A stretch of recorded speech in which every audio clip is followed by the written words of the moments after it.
یہ ہے پاکستان کے امیر ترین ہندو اور سکھوں کا محلہ جو کہ آج بھی اپنی اصلی شان و شوکت کے ساتھ موجود ہے۔ لگژری حویلیاں، اونچے اونچے چبارے اور خوبصورت گھر 2025 میں موجود تو ہیں، لیکن اب آہستہ آہستہ یہ ان کی جو اصل شناخت ہے وہ ختم ہوتی جا رہی ہے۔ یہ ساری آپ دیکھ سکتے ہیں پوری لائن میں جو ہے نا وہ ہندوؤں کے گھر موجود ہیں۔ اب آپ پوچھ رہے ہوں کہ یہ کون سا شہر ہے؟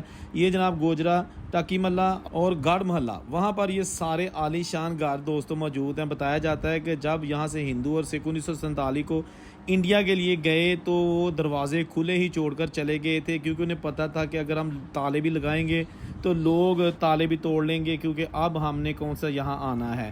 تو کچھ کھتری لوگ تھے جنہوں نے یہاں سے اپنا پیسہ اور زیور پارٹیشن کے 1 مہینہ پہلے ہی انڈیا منتقل کرنا شروع کر دیا تھا، اس لیے زیادہ مالی نقصان سے وہ بچ گئے۔ لیکن عالی شان لگژری اور بڑے قیمتی گھر آج بھی موجود ہے، جنہاں نوں ویکھ کے دوستو لگدا ہے کہ رئیس لوکاں دے گھر نے۔ اے جے سارا کچھ پیا دوستو، وڈے وڈے چبارے، وڈے وڈے گھراں دے خوبصورت بوہے، لیکن نہیں تے وہ لوگ نہیں جنہاں نے اپنے پیسیاں نال ایک گھر بنائے سن۔ وہ مستری موجود نہیں جنہاں نے ایڈے عالی شان چبارے بغیر سیمنٹ سریے تو کھڑے کیتے سن۔ کتنے گئے لوگ ہیں جی؟